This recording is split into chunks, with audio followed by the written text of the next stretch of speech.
Hi, Sama. My name is Daniel. I will be your language teacher for today. What language would you like to learn? In society, training these young people to have the mindset of being job creators is more important now than ever. What we need to do is help children become fearless about learning, because we are leaving the era in which you can depend on a single skill to last your entire lifetime.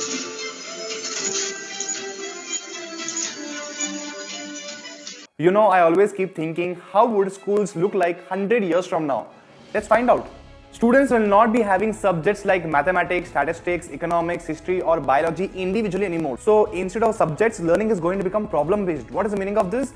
They might work on real life problems. For example, how can a city like Mumbai make sure 1 crore people get food every single day without losing water or damaging the environment? Now see what happens. To solve this one problem, students automatically use maths and statistics to understand how much food is required, biology to understand how crops grow, history to understand what food systems failed earlier, economics to check if food is affordable or not. Now you might be thinking it's just a one-day project, right?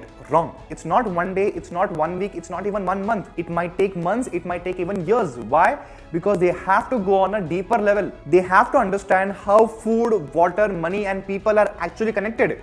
Every single time they come up with a solution, that solution might create new problems. For example, if we reduce the food prices, farmers will earn less. If we grow more food, water levels will drop. If we protect the environment, food becomes expensive. So students cannot stop at one solution. So they compare different solutions to see what damage it causes, and they change their plan accordingly and they test it again.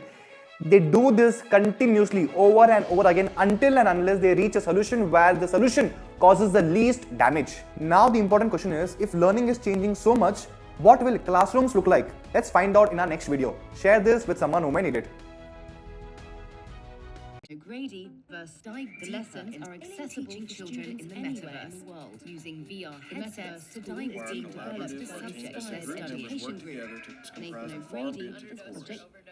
In the problem-based learning process, learners characteristically learn far more in areas relevant to their based on the science question in place of The learning group is comprised of 6 to 9 learners and a group facilitator. As the group members work together to problem solve and learn, they also acquire collaborative or team learning skills, which That also means a lot of responsibility. healthcare environment. Right now, for example, I'm arranging my exchange semester in Madrid.